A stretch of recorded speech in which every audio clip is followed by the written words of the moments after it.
Yeah, so Farina, tell us a bit more about why you came to the meeting and what you'd like to get out of today.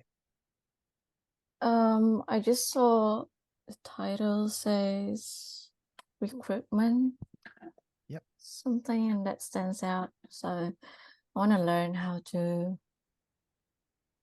stand out in the job market, I guess. Perfect. All right. Yep. So kind of job seeking strategy. Yeah. Great. Okay. Awesome. Barry, tell us a bit more about what you'd like to get out of today. Sure. I just always enjoy networking opportunities, and I'd like to know what's happening in the industry out there. I guess the recruitment industry in this particular field, and so Yep. looking to tap into your knowledge. Yeah. Great. All right. Awesome. We'll save some questions for the Q&A because I definitely want to answer as many questions as I can to give you some insight into what's happening in the MSP space. So yeah, please do ask me anything you need. Now, I don't know how to pronounce this next person. Is it Kappa? Kappa? Not quite sure.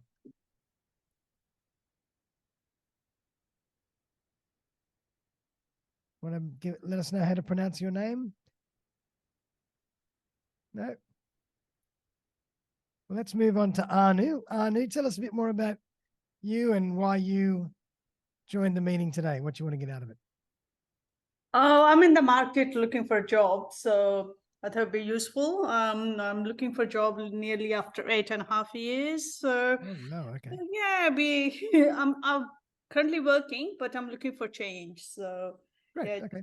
bring my career back on track. That's And pretty much. are you working in IT or are you working in a different field? No, I'm not in IT. I'm more in the banking and finance and customer service side of things. Okay, great. And you're looking to move into IT, is that correct? Yeah, might as well. Okay. Which will be hard to break, but yeah, let's see.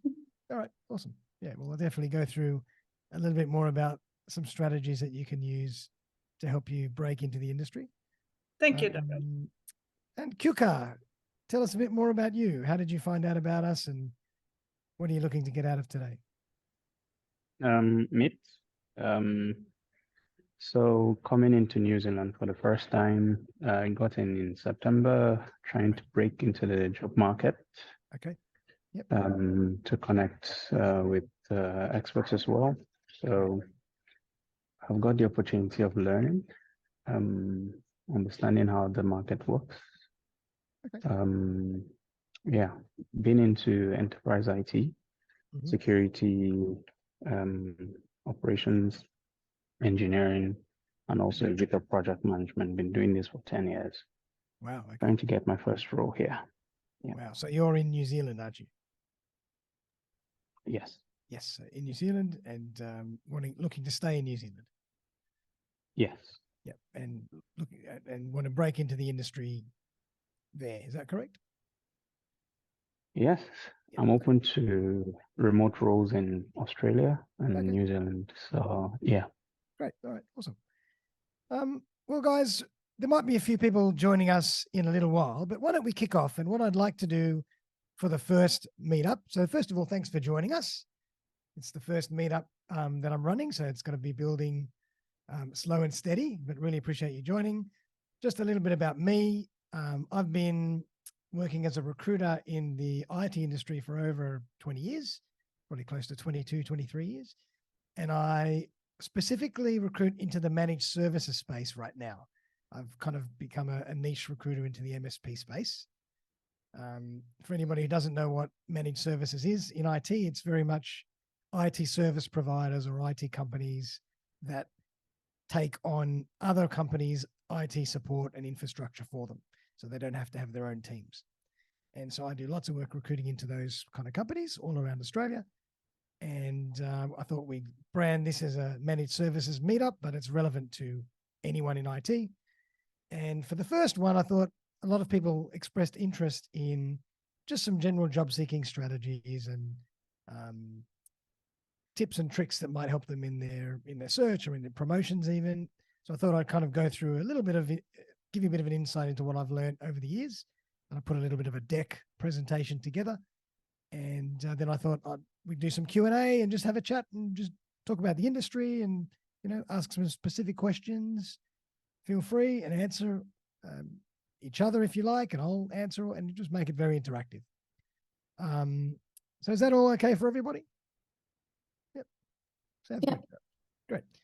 So first thing I'd like to do is let me just share my screen.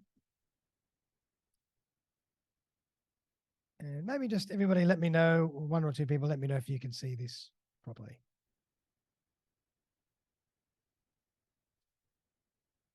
Yep. It's all coming through well. Yes. Great. All right. Awesome, guys. So what I've decided to do is kind of just break up job seeking into 6 parts. And over the years, these are the 6 things that I really think are important from a job seeking point of view. And a lot of them take place before you even start job seeking. It's more about the psychology and the strategy behind the actual physical action of job seeking. So I'll go through these in a bit of detail, and feel free to jump in and ask questions along the way, because I would love to make this as interactive as possible. So just, if I can't see everybody, just jump in and ask a question. Probably be hard for me to look at the chat as well. So yeah, just jump in and ask anything you need. So the first, if I break these down into 6 parts, just to give you an outline, they are marketability and doing the work up front to make yourself as marketable as you can. And this is something that a lot of people forget about. They just jump into the job search, but they don't take a good stock of what they've been doing, what skills they have, how they present those skills, how they articulate their story. So doing a little bit of work up front makes a huge difference when you actually start looking for work, and it can fast track things and put you in front of opportunities that you might never have been put in front of before. So really important. And I'm going to go through these in more detail. Number 2, sales and marketing.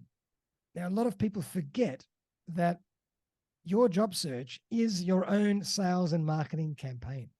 You are selling and marketing yourself. And it's so important to keep that in mind while you're conducting your job search, because it can drive every action that you take and every decision that you make along the way, if you think about it as a sales and marketing campaign. Number 3, preparation. And I can't rave about this enough. Prepare, role play, practice, do that in front of the mirror, do that with people, just mentally dissect what's happened and constantly tweak and prepare stories, scripts, how you answer particular questions, anything to do with the job seeking journey, because it's so, so important. Now, interviews. A lot of people still jump into interviews without really knowing how to master them or how to really do a good job. It's an art form in itself. And a lot of people, just jump in without thinking about what can they really do to practice and execute better in an interview. So we're going to go through that as well. Number 5, self-awareness. I think this is really important. It's really important to critique and take stock of everything that happened along the way, whether that's positive or negative, and think about, oh yeah, if this happened and it worked, why did it work? How can I do more of it? If this happened and it didn't work so well in my favor, why was that? What can I do better next time? So it's great to be able to really always be in the moment when you're doing anything, but then take yourself out of the moment for a second and think about what's just happened and dissect it. And this goes for everything in life, not even just job searching. And number 6, process. A relentless process, relentless positive approach. Be optimistic, be enthusiastic, and know that a lot of this is just a journey and it's a process that you have to follow. There's no secret sauce. There's no magic bullet. It's just a process and an activity that you have to follow. And it's about volume and probability. And if you do enough activity that's quality activity, opportunities just arise. Okay. So number 1, marketability. So the more marketable you are, or we are, the more choices we will have. If you do the work up front, to make yourself as marketable as you can, opportunities will start to come to you more so than if you always have to be chasing them down, because people start to recognize you as a person of value and a person of experience and integrity. And they say, we really like this person. What can we create even? So being marketable and doing the work to make yourself as marketable as possible will actually draw opportunities to you. And it's happened time and time again from a recruitment point of view. Focus on building your personal brand, which i.e. is another word for reputation, both online and offline. So offline obviously is extremely important still, because we refer people, we connect with other people. Human beings are social creatures, and we love to work and bond with people that we know, like, and trust. So making yourself that quality person to your other contacts, colleagues, relatives, friends, managers will always be valuable. But then in this day and age, and moving forward even more, your offline reputation is going to be as important as your online. Sorry, your online reputation is going to be as important as your offline reputation. And doing a great job to make sure your LinkedIn profile really showcases you as a marketable person, as a person of value, is really important. Making sure your resume does the same. And I'll go into this a bit later on. A lot of people just put their resume together and they think that it's just a catalog of what you've done and what skills you might have. But if I would urge you to think of your resume as a marketing and sales document that elicits questions, that elicits curiosity, and makes the reader want to know more and ask you more. So think about it as a sales and marketing document rather than just a extensive dot point catalog of what you have done or have not done. Communication, interpersonal skills, listening, and questioning skills are all extremely important. And again, a lot of these things have to be honed and worked on and practiced before you even start your job seeking journey. You know, the more you can really nail your communication, your interpersonal skills, your listening, your questioning, and a lot of that comes with preparation, the better you will perform in an interview, in a process, on the phone, talking to people, even just on the fly, that might lead to opportunities. So I'll go into all these in a bit more detail as well. As I mentioned, make sure your LinkedIn profile and your resume position you as a very, very strong prospect or marketable or valuable person or individual in your industry or in your area. And the other thing that I see a lot of people do is they apply for jobs in bulk. So if someone's applying for a support role for me, for example, they might clearly be a level 1 support person with a year or so experience.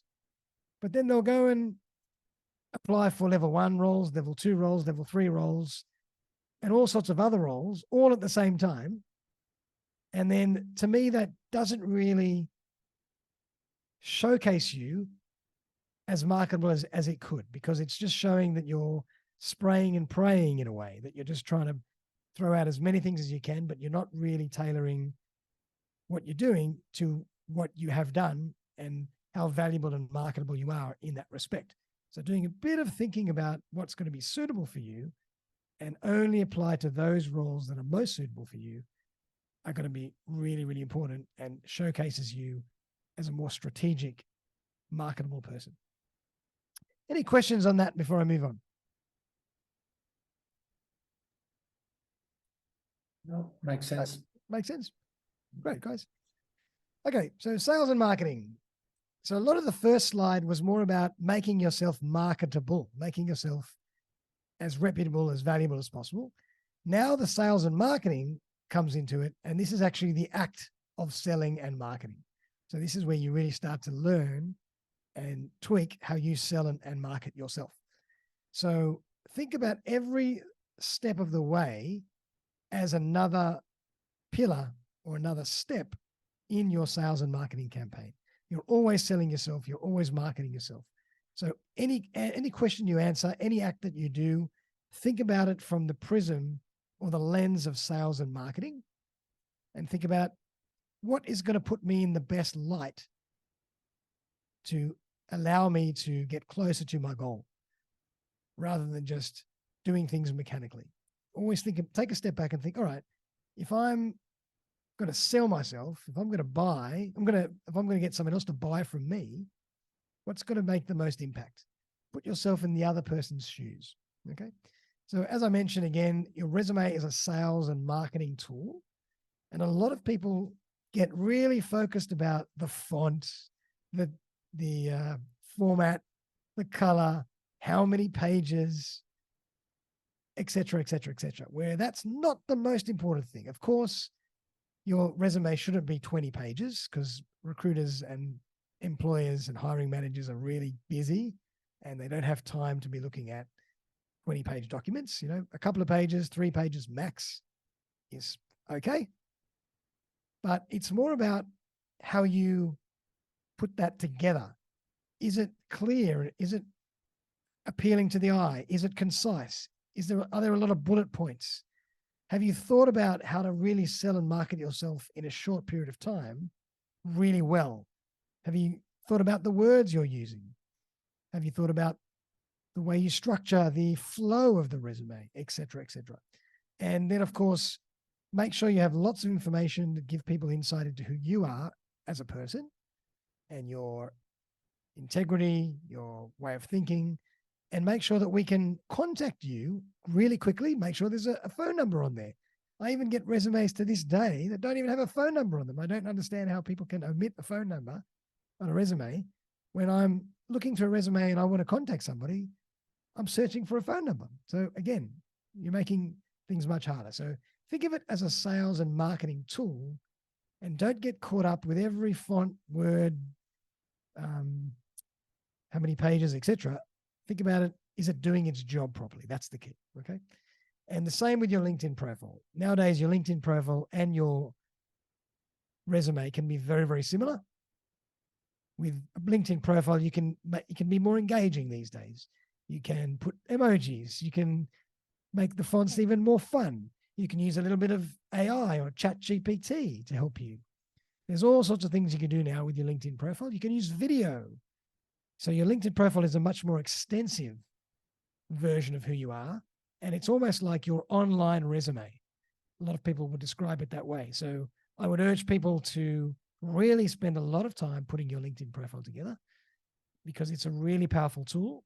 There's lots of extra ancillary things that you can do to really market yourself, like videos, like maybe a video of you talking to a recruiter, possibly. Maybe you did an interview, a podcast interview. Maybe you've got some great feedback. Who knows? You can somehow weave that into your LinkedIn profile, and that can really be powerful, because you want to give the selection person or the selector as much information or insight as possible to think, oh, wow, this person sounds interesting. I want to call them and have a further chat.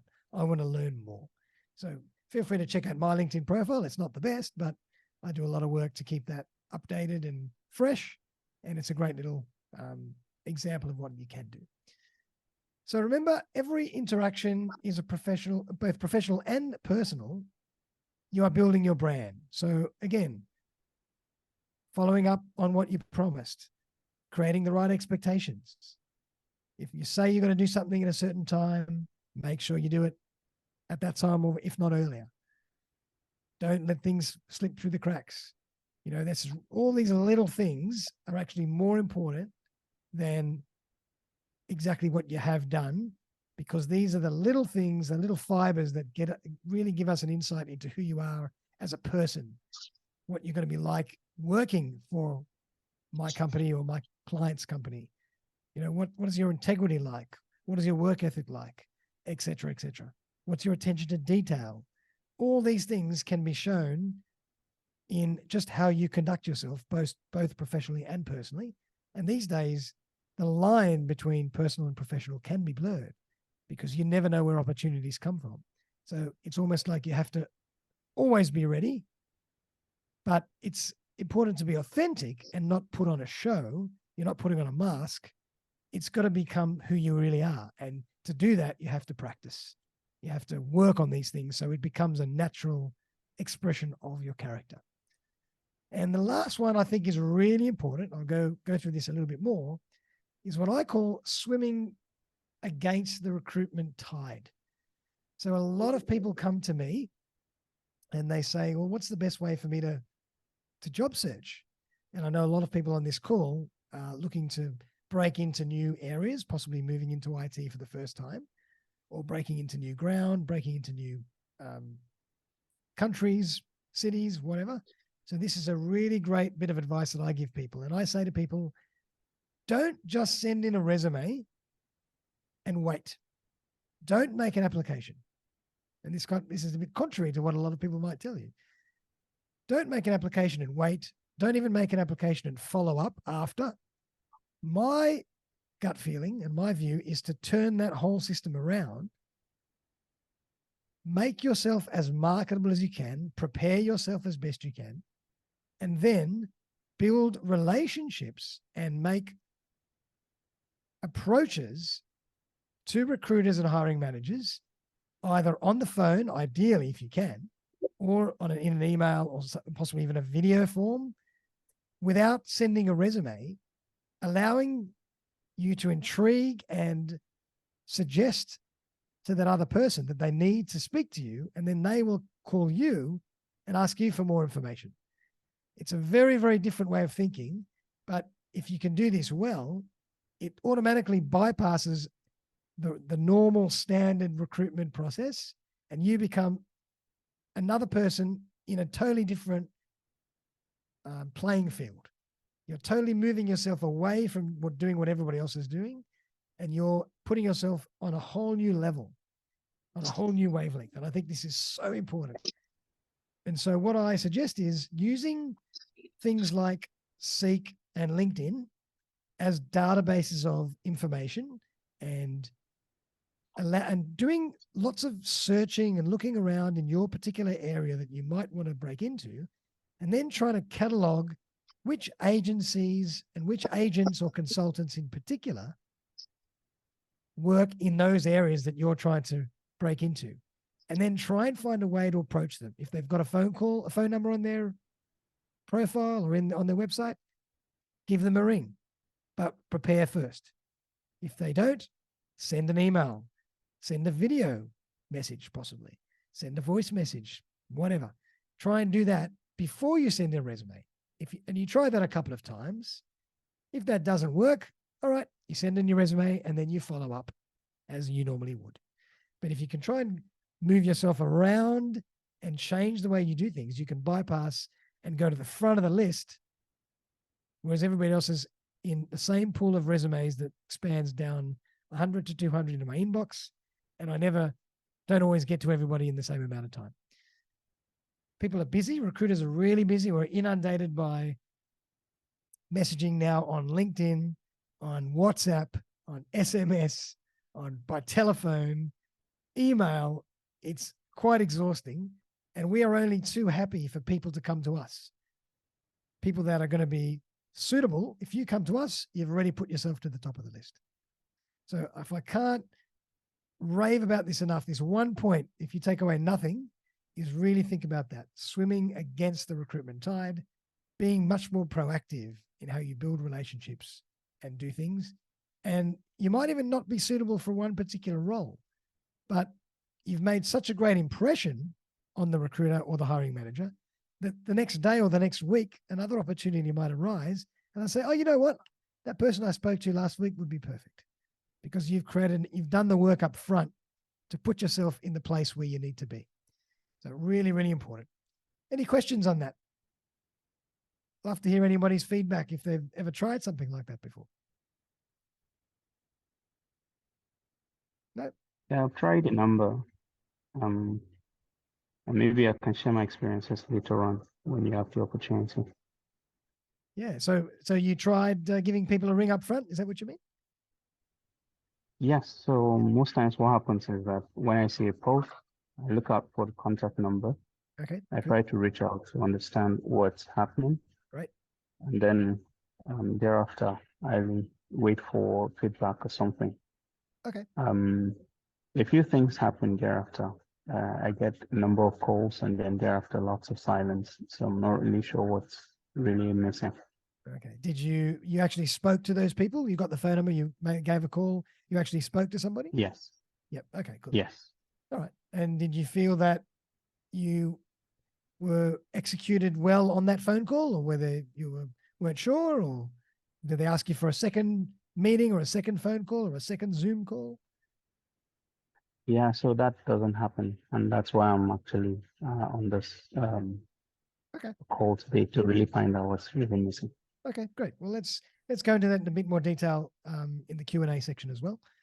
But what I would suggest is this process takes work. It's not easy, and you need practice. But first and foremost, you need preparation. So if you go right back to the beginning, the more you prepare what you say and how you articulate your story, when you're asked those questions in a call or an interview, you better execute your message. So a lot of that comes down to preparation. And I really think it's important to really think about preparing that, articulating that, practicing that over and over again, so it just rolls off the tongue seamlessly. And I know that people have even used scripts that they've got in front of them when they answer those questions, and I don't mind that as long as they're really short and sharp.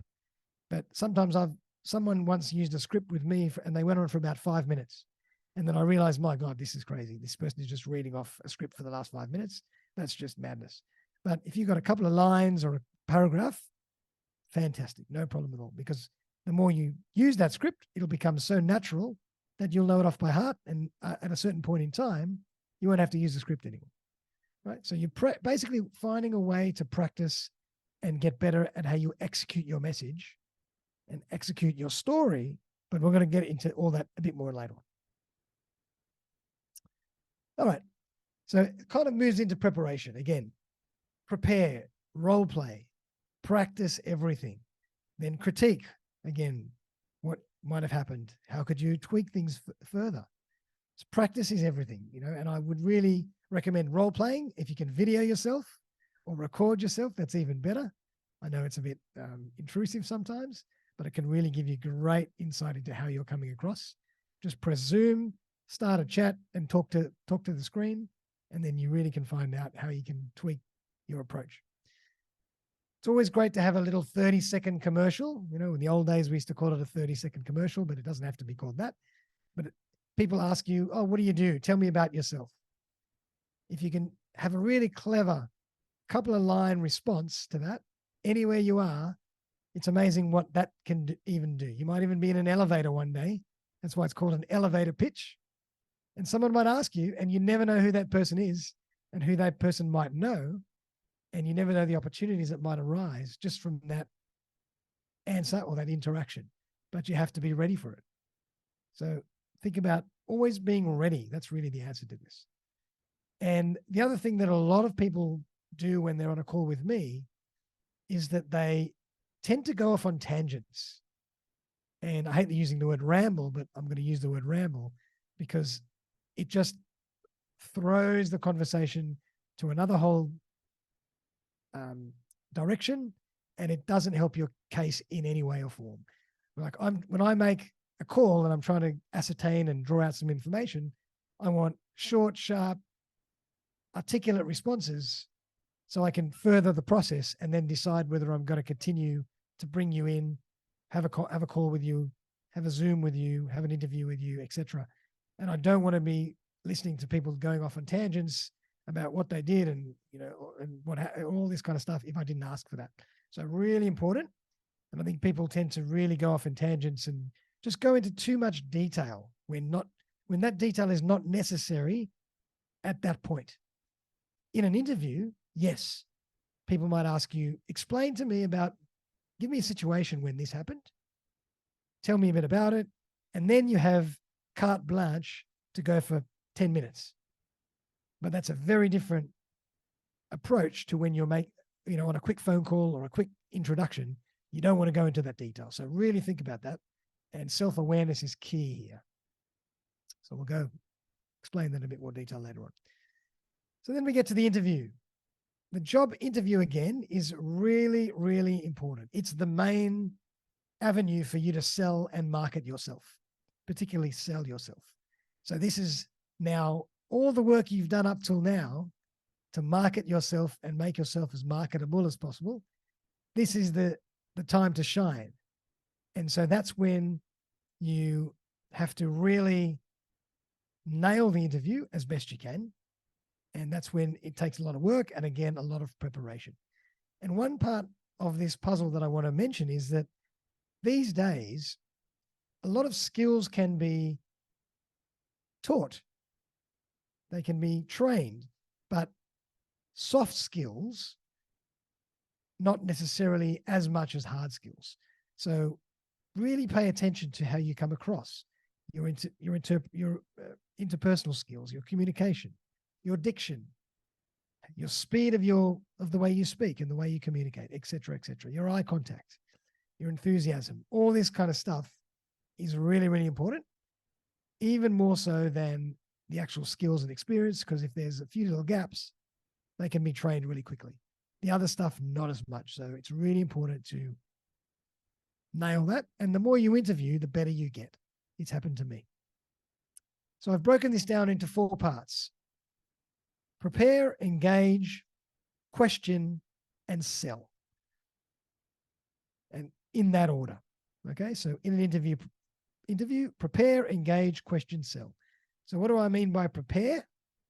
When I say prepare, I mean research as much as possible. Have you studied the job ad? Have you studied the company? Have you prepared any questions about the role, about the company? You might not use those questions just yet, but I just want you to make sure you're prepared and you have articulated behavioral question responses as well.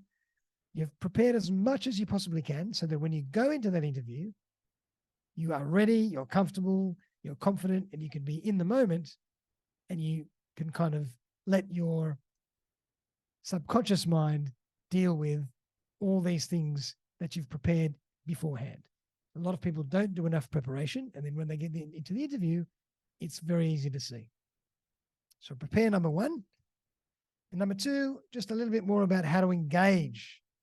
If you're not engaging your audience, it becomes a speech, a monologue, and not an interview. Yeah, a monologue is what I'm doing right now. But if you're in a conversation, it's a two-way street. It's a to and fro. You have to articulate with confidence, passion, using the volume of your voice, changing the volume of your voice, paying attention to the speed in which you speak. A lot of people, when they're nervous, can speak really fast. But if you kind of just take a breath and slow yourself down, it's much more engaging. It's much more capturing, and it comes across much, much more professionally and prepared than if you don't. Give as much relevant information to the answers, to the questions asked. Don't go off in tangents until you really need to explain something in more detail. Use your eyes, be enthusiastic, be yourself. We don't want people that are putting on a show, because at a certain point, it's going to be apparent. Mirroring body language. If you're in a face-to-face interview, sometimes when someone crosses their arms, you might cross your arm as well. If they're leaning back, you might lean back. If they're leaning forward, you might lean forward. Mirroring body language creates rapport. It puts you on the same wavelength and the same page as the person that you're in a conversation or interview with, and it can really build a lot of trust and rapport. So mirroring body language is a great little tip. You can be a little bit funny here and there, but be careful with that one. It's not something that, we don't want you to throw in too many jokes, but, only when something that's really simple and politically correct and engaging, be free. And smile. That's the other thing. People don't smile enough when they're in an interview. Have fun. The interviews, it's going to be fun as well. And that comes through. So again, energy, preparation, enthusiasm, passion, and confidence are so, so important to allowing you to differentiate yourself from everybody else. Everybody else might have done exactly the same thing in the past. They might have come from the same company, the same role. But if you come in there beaming with enthusiasm, passion, eye contact, diction, knowing how to speak correctly, engaging people, you're going to just go from here to here, and they're going to remember you at the end of the day and forget about everybody else. All these things, the softer skills, are so, so important, and I can't rave about them enough. Then it's time to question. So the first part of the interview is about answering questions. The interviewer will be in control. Later on in the interview process, there'll be a time for you to ask questions. But the most important thing is that you have some questions to ask, have prepared questions to ask. And a lot of the time, it's been said that intelligent questioning can build rapport and credibility and trust more than anything else in an interview or in a conversation. You know, when people are in a conversation, if you just ask an intelligent question and allow them to answer, they will think they've just had the most amazing conversation, but all you've done is ask one question and they've gone on for 10 minutes. But it's just something that happens in human interaction, that intelligent questioning is becoming a really, really, really powerful tool. And a lot of people don't prepare their questioning in advance. And I'm going to give you some examples as well. And then after that, obviously, it's time for you to sell, because you've answered all their questions. You've asked some intelligent questions, and that has allowed you to gather information. Why do we ask questions? We ask questions so we can gather information. Once we've gathered information, we can then sell accordingly, because we know what the other party is looking for. So we can start tailoring our responses to what the other party is actually wanting. But if you don't ask those questions to find out, you'll never know. And then you're just rambling and spraying and hoping that you hit the mark. So that's why this structure is so important. And again, you got to sell yourself properly. This is the opportunity. This is one of the only windows you're going to have. So you've got to do your best to really differentiate yourself from everybody else. But a lot of this comes down to practice and preparation. The more prepared you are, the better you're going to be in an interview. And I can't stress this enough. So here are a couple of the questions that might be asked in an interview. And at the end of this session, I'm actually going to attach this PDF in the chat so you guys can all download it and you can have it and learn and use it and do whatever you need to do, because I'd rather you take some time to really process it later on as well. But just a few examples. I'm not going to go through every one. You know, interviewers might say, tell me about your career journey. Go through your journey for me. Why did you leave certain roles? Why did you accept certain roles? What happened, etc. What are some of the achievements that you're most proud of? Is there anything about your style that, we should know? How can we best manage you? What are your goals? Etc., etc., etc. So I'll leave these for everybody for later on. A few more. What are your strengths and weaknesses? A very, very common question. What causes you to become stressed? How do you handle it? How do you define success? Give me a few reasons why I should hire you. So all these questions have to have very, very prepared responses, because the better you are at preparing the responses to these questions, when people ask you them, you'll answer them. And when people ask you variations of them, you'll still be able to answer them, because you're so prepared and so confident that it just becomes a fun experience. And has anybody ever heard that expression? Confidence comes from competence. Competence comes from practice. So the more confident you are is when you are competent. So I'll say that again. The more confident you are is when you're more confident, because you've practiced. So I can't stress that enough. And now there's another type of questioning technique in the recruitment industry that's really, really important, and they're called behavioral questions. And these are really, really powerful, because they allow us to gauge what your future response will be to a situation based on your past response. And a very famous technique is called the STAR technique. And it basically just says, give me an example of when this happened. Tell me more about the situation. Tell me what you did to rectify the situation or solve a problem. And then tell me actually what happened. Did that solution work? Did it not work? Did you engage all the stakeholders that you needed to execute that result, et cetera, et cetera? So it's really 3 parts. Explain a situation or task. Tell me what you did. Tell me about the result. And so this is an example of when you could go into detail about any particular situation and really go into the weeds and into the details and really paint a picture. And even these questions need preparation because these are almost like storytelling questions where you have to think about how you present that story and engage people in a very interesting way. So again, you need to prepare these. And here's a list of loads of different behavioral style questions broken up into categories.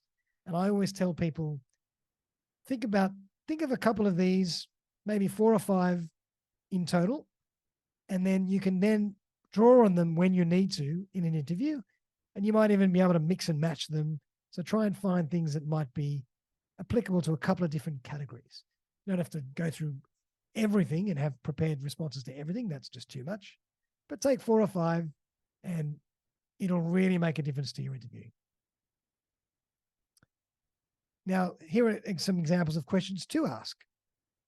How you describe the corporate culture. Tell me about your management style.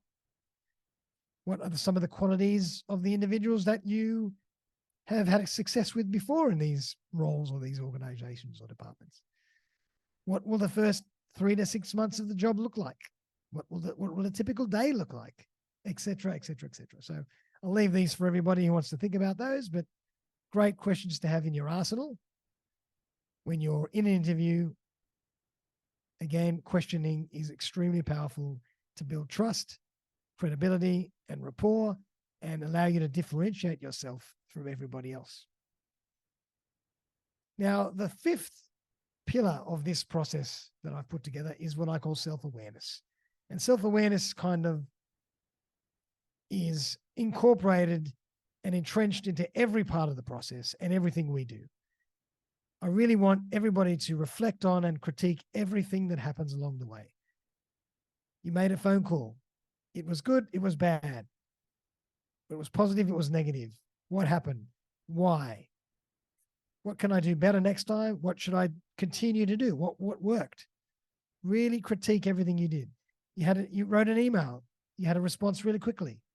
You had a great email exchange. What was it about that exchange that made things interesting? What made that so successful? Or you didn't hear back from anybody for a couple of weeks or a couple of days. Maybe you said something in that interview. Maybe the style of that interview, of that email, maybe the structure wasn't quite engaging enough or it was too detailed, et cetera, et cetera. Think about everything that happens along the way. When you get out of an interview, process it, replay it in your mind. What was good? What was bad? What can you improve on? And another great thing to do that people don't do a lot is ask for feedback at the end of an interview. Say, great, thank you very much for your time. Really appreciate it. I've had a really nice time meeting you all. I've learned a lot. I hope I'll progress to the next stage. But I just love to get some feedback, just in general for me. How did I come across? Any positive or negative feedback that you'd like to share with me that I can use and might help me in my future journey? People will love to answer that question for you.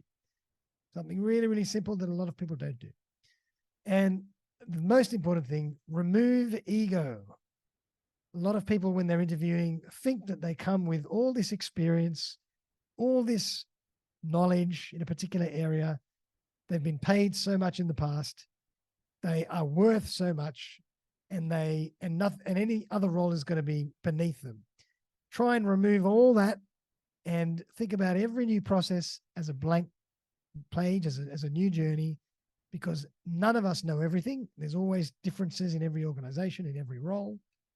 There's always new technologies.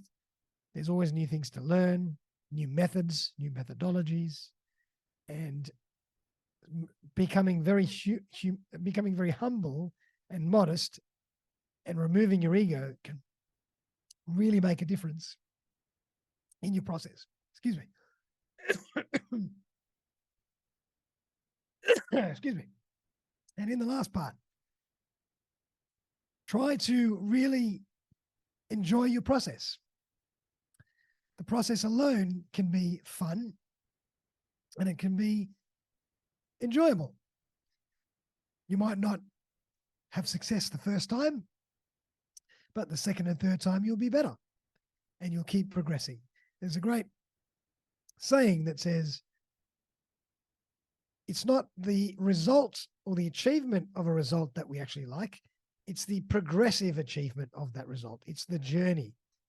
You know, we always get excited before we go on a holiday, before we're about to go to a party, before we're going to go and meet some friends for dinner. On the way there, might even be more exciting than while you're there or when it's finished. So when you achieve a goal, you think, all right, now what? I'm going to look for something else to do. I need another goal. I need another thrill. I need something else to chase. So the journey itself can be really fun. And if you think about that whole journey, negative or positive, as a process with a positive attitude, it can make a huge difference to just how you come across, because you're enjoying the process, you're learning, and you're not being so outcome independent on every single little point along the way, because you know that there's going to be another one tomorrow. You know, there's lots of opportunities. They say an opportunity of a lifetime comes around every minute. There's always something new to pursue. There's always another opportunity. It's how you frame that in your mind. So I think that's really, really important. So that's just a quick little rundown into my 6 points, and I'm going to put this into the chat at the end. Just to recap.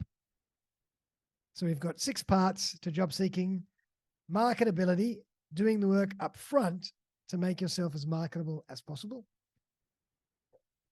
Then the actual action of sales and marketing and everything that entails. Preparing before the interview, before you even start the process. Interviewing, and again, there was that 4-piece process that I put together with interviews. Removing ego, being self-aware, being modest, being open-minded throughout the process, and enjoying the process with positivity and enjoying the journey and critiquing everything along the way. So I'm just going to stop that there, and I'd love to throw that up to any questions and answers or feedback. Has anybody got anything to mention? Did they enjoy that at all? What did you like about it? Anything that you want me to explain further, and then I'll throw out to some Q&A in general. Anybody feel free to jump in.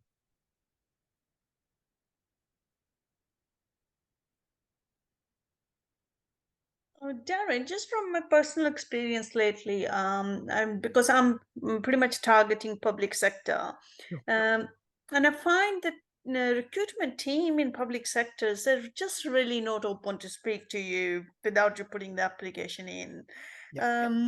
And when you do put the application in, because you know you have done this work, right? I don't know. Rejection is not a bad thing. It's just part of the journey. Yep. But when you try to get some feedback on that, okay, you Yeah. know, they have a standard script. Oh, there was another suitable another strong candidate. They just really don't give you anything to, you know. Totally get that. And a couple of points there actually. Was there anything else that you wanted to ask? No, that's all. Thank you. Yeah, perfect. A couple of points on that. Yes, I agree. Particularly with government, I know that they're very big on process, and there's even another step to the recruitment process where they get you to fit in a selection criteria, and they can be really lengthy documents that you have to fill in about your experiences, and they really want to get as much information in a written form, and they don't want to engage with you on the phone or do anything. They want to be able to go through their process and look at all the applications in a very mechanical way. And then they come back with their standard format feedback. So yes, I agree. I suppose for the first part of that, you can try your best to make a call, it can't hurt. You might even be able to find someone that might work in that area or that company. You might be connected with someone on LinkedIn. You might know a friend. You might have a connection that knows something that can help you streamline that process in a bit. But if that's not the case, I would suggest going through the process with as much focus on sales and marketing and marketability as you can, and really putting those documents together in a very concise, effective way that allows people to get an insight into who you are and what you've done, but wanting to really meet you because they see so much potential. And then from the point of view of getting some feedback, I totally agree. As part of the general recruitment process, a lot of the time we do just give a very generic feedback because a lot of the time we're working in volume as well. But every now and again, if someone really wants tailored feedback, they might actually come back to me and say, Darren, can I just jump on a 5-minute conversation with you, or a quick Zoom, or even via email? I'd really love to learn a bit more about what I could do better next time. And then I will actually go above and beyond to really give them tailored feedback for that. And again, with government, you might not be as easy to access those people to get that kind of response, but it's worth a try. You never know. Unless you try, you never know. So government is harder. Yeah, I agree. Try. I'm in the government sector, so I agree. Yeah, it is harder. it is. Try and think outside the box. A lot of this stuff is being a little bit creative and artistic about thinking outside the box. How can I go around the normal channels? Is there a connection? Is there a person? Is there a way that I can write my email? Is there a video, something that I can send to really stand out? Is there something is there anything that I can add in my application that nobody else might have done? Like a video, a 10-minute a 5-minute little video of say, hi, my name is X. Just wanted to give you a little bit of insight and added benefit to my application, in support of my application. This is me, blah, blah, blah, blah, blah. I mean, it just might make all the difference. Video is extremely powerful. So any way that you can think of to just bypass the normal channels or just stand out from everybody else because they might not be as open-minded, as creative as you, can make a difference. I'm not saying that it will always work, but it's worth a shot. Unless we try, we never know. So Thanks, Darren. You've only got one shot. Give it all you got. I hope that kind of helps. Thanks, Darren. Awesome. Let's open up to Q&A. If anybody has any questions about what I've just mentioned, or any questions in general about managed services, about job seeking, about IT, let's just have some fun. And if anybody else wants to even jump in and answer each other's questions or add insights to some of those responses or questions, please feel free. And if you want to turn on your camera, it'd be great, because it'd be so much nicer if I can see you. So QK back here. So I've had quite a lot of experience in enterprise IT architecture. I've done TOGAF, done many of the cloud certifications, just to show employers I'm highly employable. I've tried to apply for many technical roles, senior roles, both within New Zealand and Australia, and that will be remote, mostly in Australia. Two things come up. For the role I applied for in Otago in Dunedin, she kept asking if I was.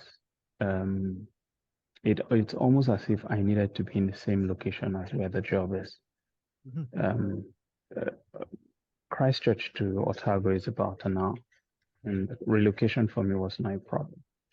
So the question is, what is it that the employers really want in that respect? This applies to other roles I've applied for in Auckland and Wellington, and I get the same response. The second one is, as somebody who has spent some time in the IT industry, yeah, I get a number of calls from different regions, UK, US, for the same skills I have. But since I came to New Zealand, I hear that senior roles are not very feasible, or they are a bit hard to come by, especially since this is my first role.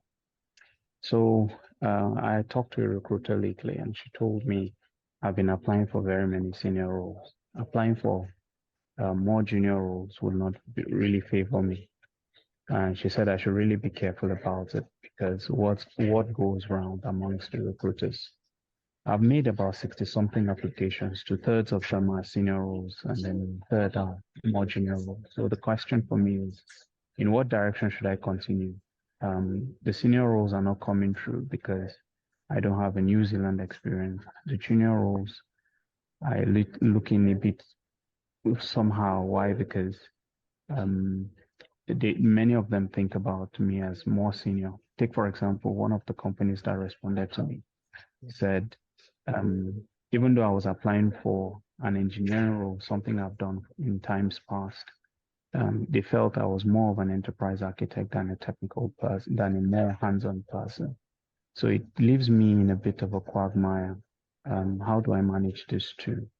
Sure. First, the location, and secondly, in terms of preference level, since this is actually my first role Sure. in Okay, New Zealand.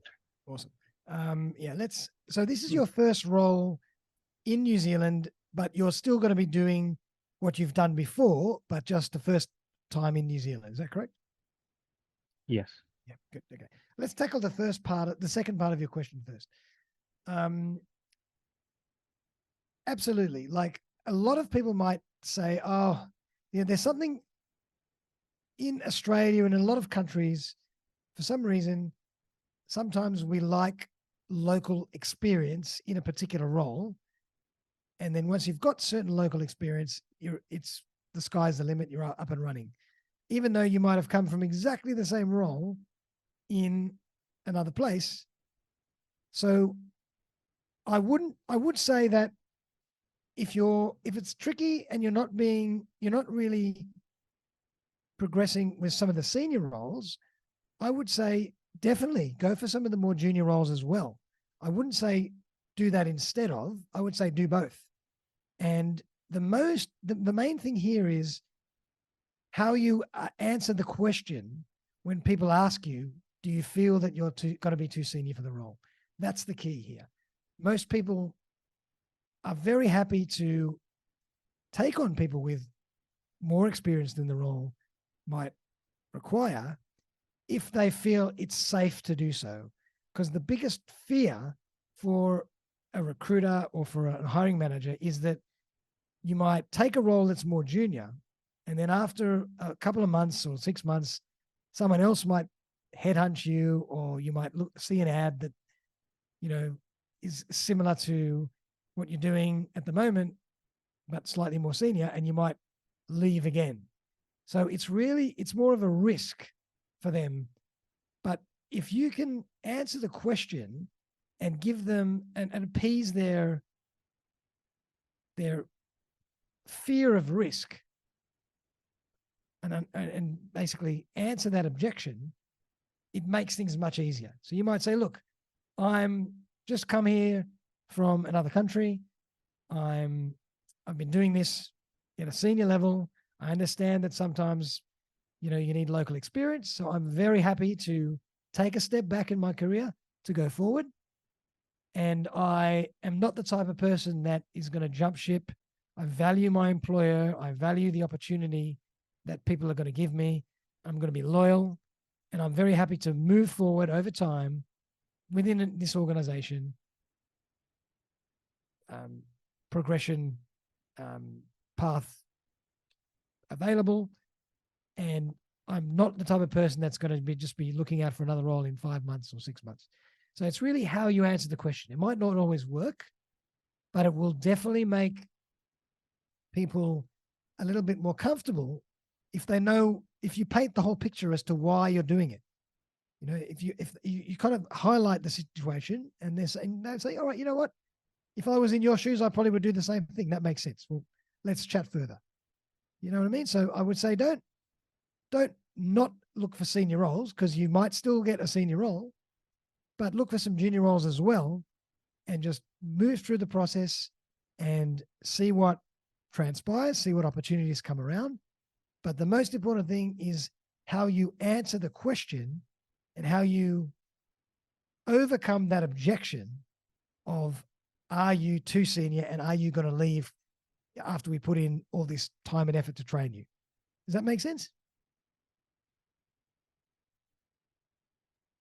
Sure does. Yeah. So it's really about how you, again, everything's about how you position things and how you frame things. So I would definitely say look for both, have a strategy that covers both bases, and you never know which one will come to fruition. But it's how you answer those questions, those tricky questions that you're always being asked, that seem to be the roadblocks that are going to make all the difference. So thinking about how to cleverly answer those questions, and with some empathy and allowing those people to really understand your situation and understand that you're not going to take this as for face value and as a quick win and leave as soon as you get a better offer. So that's how I'll answer the second part of the question. The first part of the question, in terms of location, is always an interesting one. I think you're mentioning that you are pursuing roles in other parts of New Zealand, and you're happy to actually move if the role requires it. Is that correct? Yes, that's correct. Okay, good. Well, these days, I mean, a lot of my clients, for example, again, it depends on the industry, depends on the clients, but a lot of my clients are very happy to interview people on Zoom or Teams without people even being in the same location. I've had people being interviewed from New Zealand and getting jobs coming to Australia. I've had people, generally in Sydney, and interviewing for other companies in Sydney that are using Teams and Zoom as their predominant method of interview. So again, as long as you make it clear that you're very, very happy to relocate and there's no problem and you can do that in a very short period of time, then that should overcome that barrier.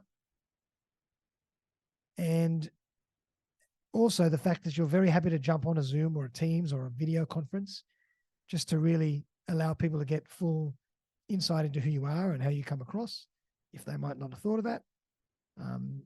But a lot of the time, the fear or the objection there might be they're not really sure how serious you are in moving. So that's another example of where you have to really answer that question and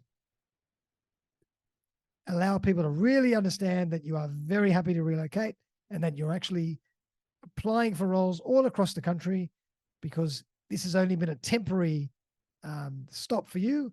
As soon as you find the right role, you're going to be moving and relocating to that area.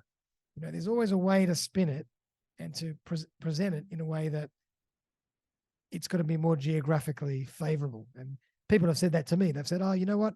I'm actually just living in my friend's apartment or room, or my family apartment or room, just for a short term until I access my first role.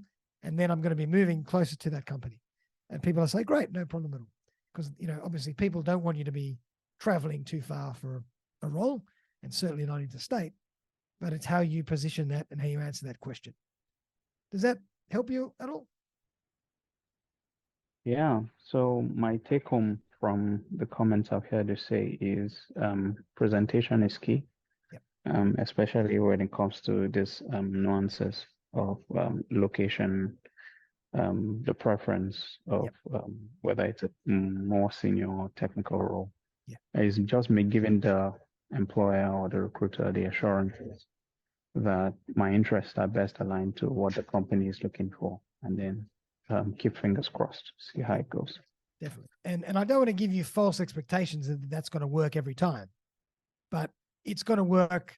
Even if it works 20% of the time, that's already two out of 10 progressions of the job seeking journey, as opposed to none. So it's worth a shot. All you need is one. So any chance that you have to give yourself a better chance of progressing, do everything you can to do that. So, you know, some people will just have a certain mental block and they'll say, no, I'm not going to hire someone from Christchurch when they live in Auckland, you know, but there'll be some other person that say, you know what, that's fine. I've done it before and I'll do it again. So you just never know. And it's all how you frame it, how you position it, how you present it. And if you really mean it and you believe it, it'll come across as such. So it's really about how you frame it and how you present that. And as well, you would even want to have that in your resume, for example, at the top, you know, currently living in here in a temporary capacity, looking to move to this area as soon as I secure my first role. So you want to show people that you're serious and you don't allow them to reject you based even on your resume and what it says on your resume, because some people might not even get past the resume. They'll just see Christchurch or Auckland and say, oh, no good. But if you nail that at that particular time and overcome that objection in the resume, it already takes you to the next step. So that's why I'm talking about using your resume as a marketing tool, as a sales tool, because you're even overcoming objections in your resume. That's a perfect example of that. And a lot of people don't think about things from that respect. They think, I should get a phone call and then I'll explain more. But you might not get a phone call, so you have to explain everything you can before you get a phone call. And where can you do that? In your resume and in your LinkedIn profile. So think about it as a strategic sales and marketing tool. So at the top, I always put, you know, a really good snapshot of where I'm at in life, who I am, anything that's going to be favorable to allow me to move to the next step in the process. I put that right at the top because that's what people want to see. They might not see what's at the bottom, but they will see what's at the top. So again, you're framing things in a way that allowing people to say yes as opposed to no. I hope that helps. Yeah, it does. Yep. Awesome. Any other questions, guys? Yeah, Darren, can I ask, what do you think are the industry trends at the moment? Like, what sort of job titles are in demand? I guess is it the job seekers market at the moment for MSPs?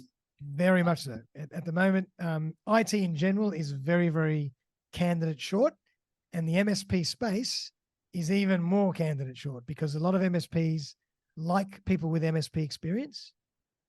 So they, a lot of the time, will love people that have come from another MSP. So it's very much a candidates market. Did you say you're working at an MSP yet? Yeah, I am. Yeah, it's Barry, isn't it? I couldn't quite tell. Yeah, Barry. Okay. Cool. Yeah, that's right. And Definitely. Yep. yeah, essentially in the sales side. So Okay, great. And after sales and account management, customer success manager, along those lines. So I'm not too sure if you can comment on that specific job role, whether that. Yep. Like I've spoken to people about account managers, about salespeople. There's also another term in the industry called a TAM, or a technical account manager. Okay. It's a bit of a hybrid between an account manager and also someone that's got a bit of technical ability. Sure. It could kind of be like a technical advocate or a technical representative of the company that does a bit of technical work, but also upsells and does account management as well. It's kind of an interesting little hybrid. So definitely, it's very short in the MSP space, and anyone that's got MSP experience is looked on very favorably. Wow. And again, if you can present everything in the right way, you can get great opportunities because it's such a candidate short market. Very interesting. Thank you. Definitely. I mean, I work with MSPs all the time, and I almost have just a long-standing relationship with so many. Just keep sending them good people as I find them because they're always looking. Okay. Interesting. It's whether they want to hire someone right now or in a month, they'll be very interested in having a chat with you because they know that when they do want to hire somebody, it might take them 3 months to find somebody. So they'd rather be proactive in how they hire than reactive. And would you be looking at small to medium or large enterprises, or what? So I do a lot of work with small to medium and just lower level enterprise. Okay. Guys. So anywhere from like 10 to 200 seat client or MSPs. That's kind Okay. of my sweet spot. Okay. So definitely lots of opportunities, particularly for people that have had some experience. Fantastic. Any other questions, guys? Feel free. We know that's what we're here for. Jump in.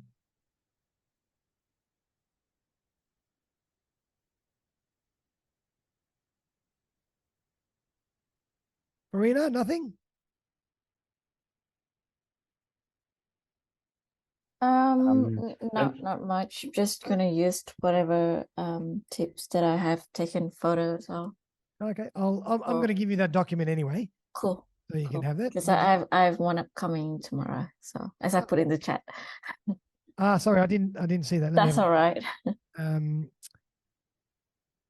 You've got an interview tomorrow. Fantastic. Yeah. All right. Let's workshop it a bit. What's the interview for? Very, very different role Okay. from what I'm doing.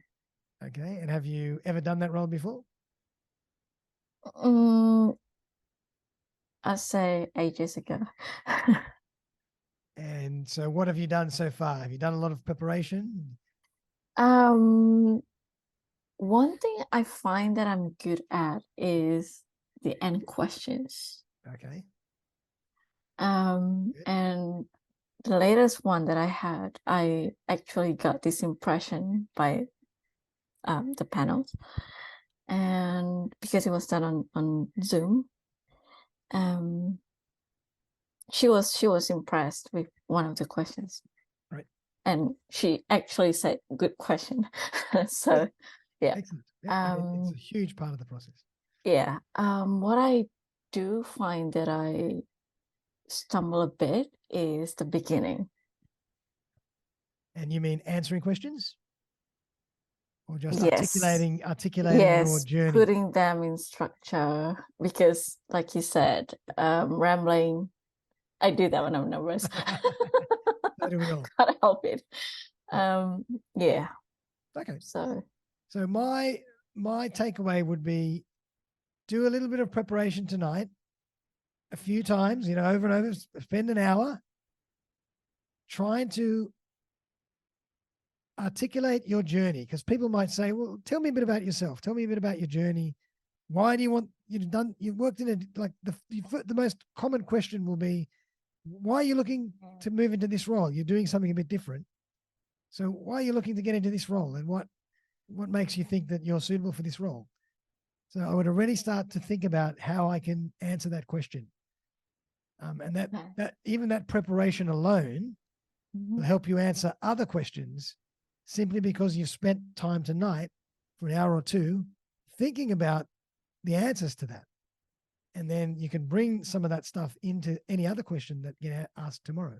But if you don't think about that and articulate how you're going to answer that now, tomorrow you're going to stumble a little,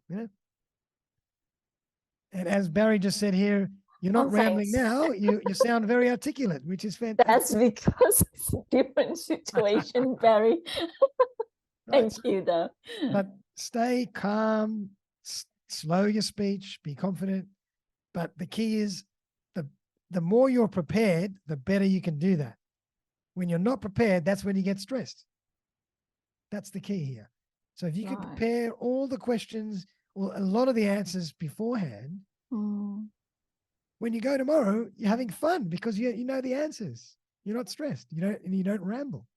So preparation is everything. I can't stress that enough. And particularly think about the things that they're going to ask you.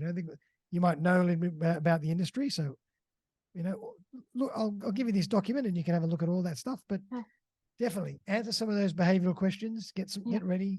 Get your story articulated well and expressed well. And particularly answer that question of why are you looking to move into this role when you're doing something a little different? Okay. Because people are going to ask you. That's the first thing they're going to ask you. Okay, cool. Thanks, Darren. Pleasure. Anu, have you got any questions for us, Anu?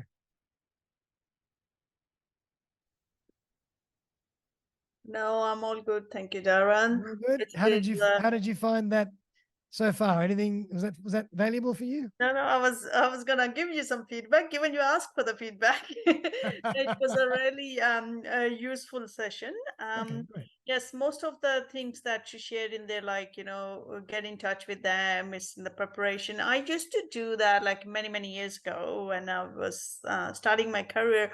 And that time I think it was easy. I'm not sure if it was easier because I was looking more in the private sector. Mhm. People are more open to talk, more open to chat, get to know you a little bit before, even they go down that track of Yep. recruitment process and whatnot. Exactly. But as I grew now 20 plus years working in Sydney, I learned that, oh no, I want to just purely focus on the public sector. Working after 8 years in public sector, Okay. I find it's different. Is going from one agency to another agency is very hard. It's not what you know, it's who you know. And connecting with people in another agency is like, oh my God, you have just hit the brick wall. You mean a recruitment agency? No, not recruitment agency, the public agencies, Okay. I'm currently part of transport, for example. Uh-huh. You mean like And a public another public department? Correct. So they're Gotcha. known as agencies I see. in the public space. I So Yes. yeah, so if I want to move on from one cluster to another cluster, Mhm. unless I know people in that cluster, you're just looking for a position which probably been vacant for not months, years. Yeah. So it's interesting. But thank you for refreshing my brain again. It's good to see that approach still works out there even 20 plus years later. So And honestly, very few people do this properly. oh really? Very few people ring me anymore. Like, I'm still dumbfounded by the fact that I understand that it's the technology age and people like to email and text and whatever else, Yeah. message, but I get very few people. I leave my phone number on everything, and I'm waiting for people to ring me, and very few people do. Wow, that's no. I used to pick up the phone and ring, or even sometime, because your competition always values you more than your own organization. Because I'm from the banking background, so I will print my resume 3-4 copies. I will just in my lunchtime go knock on the recruitment agency door and say, "Hey guys, I was passing down. Anybody Yep. available for a chat?" Yep. But I find it was much more fun rather than talking on the phone even. Absolutely. I would still probably do that today. I would still do it. Absolutely. And So, and the other reason why a lot of people don't ring is because they feel that they're not going to get through. And that could be true. So that's why you have to try a few times. You have to do the best. And the yes. other reason why people don't ring is because they feel that they're not going to be able to sell themselves properly and execute on the phone call. And that's because they haven't prepared. No, I agree. Yeah, and third reason could be because they just know they're gonna get a standard response from the other side because of the volume. Exactly. Exactly. But But for in the me, IT space, as you say, it's a candidates market. As long you done one of the recent software things, or so it shouldn't be that hard. Candidates in the IT space, that's what making me think, okay, maybe it's time for me to dust off my IT skills and go Yep. back to the beginnings. Jump the career ship. Absolutely. Maybe- But yeah, so my thing is always do the best you can to be a little different to everybody else, but prepare first because you want to come across Of well course. when you have that opportunity. Otherwise, you've burnt it. Yeah. No, thank you, Darren. It was really refreshing. Really enjoyed the webinar. So, and good luck with your next one. Thank you, and always like to hear from everybody, as opposed in terms of what they might want us to do next time. If they want a special guest, maybe, or they want to talk about something else, etc., etc. But we've still got a bit of time for any other questions. If anybody wants to jump on, and anything else anybody wants to check. Mine would be what resources can one take advantage of if you Okay, so like the UK market has this website which is very quiet, JobServe. It's for IT persons. I see Sick and Jora and a number of others on the South Pacific, but I'm just wondering, are there other resources that one can leverage for I mean, like the kind one of that, search like this? gotcha. The one that you mentioned in the UK, Yeah. was that a job board? That's a job board, isn't it? Yeah, it's like a job board. Yeah, but yeah. So it's mostly for IT persons. okay, So if you go there, you actually have very good roles that may not be very publicly available like that on LinkedIn. great. Yep, yep. So I would say in Australia, and even I'm not sure, not 100% sure about New Zealand, but I would assume so. Seek is a very big one. LinkedIn is always powerful. Indeed is quite strong. Those three are probably the biggest places I would look, but there might be some specific job boards or databases in your industry or in your area as well. You never know. If anybody else might, feel free to jump in. And if there's anything else. And there's even, if you want to look at companies and what other people have said about certain companies, there's a great site called Glassdoor, I think it's called Glassdoor, and that allows you to get feedback from other people working in certain companies, so you can tell if it's a company that's got a great culture or not, etc., by reading some of the comments. So that's a great little tool as well sometimes to use. Again, we're not quite sure how accurate that is because it depends on how many people say something about them and if it's a good enough, snapshot, but something to look at. Always look at the company's websites that you're recruiting for. But in general, Seek, LinkedIn, Indeed, and what I'll do is now, I'm just going to put in the chat a couple of documents that might help everybody in their job seeking journey. And I'll put the presentation, a little resume template sample, as well as that document on behavioral interviewing. So you can definitely use those. They can be very, very useful. So that's number one.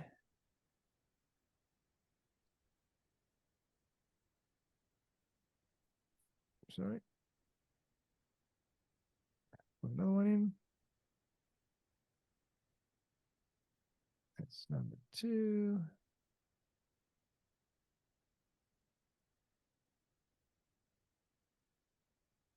And that's number three. So I've put those three in there for everybody. Feel free to download them. Use them, share them around, no problem. And I find that following that kind of a structure can really help job seeking as well. Thanks very much, Darren. It was good. It was very enjoyable, and Awesome, guys. I'm doing a lot of that already. I think what you said, so it's great validation to know at least I'm on the right track. Awesome, perfect. And feel free, if you want to have a chat about anything, feel free to give me a buzz. And that goes to anybody. And anyone else wanted to ask anything else before we finish up?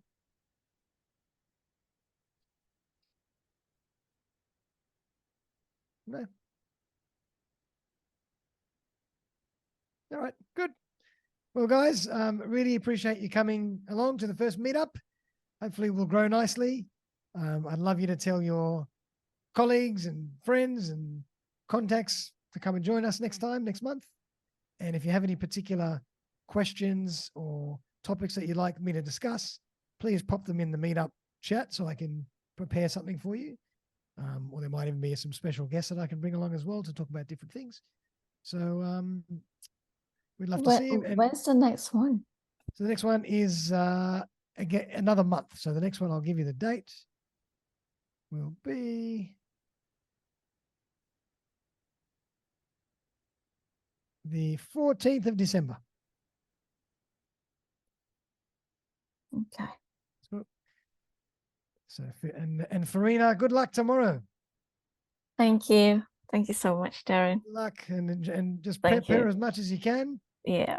You'll feel much more confident and relaxed in the interview if you've got some stuff already prepared. Yeah. So this session came just in time. I'm glad. Well done. Well, guys, thanks so much for joining me. Really appreciate it. Okay. And we'll see you next time.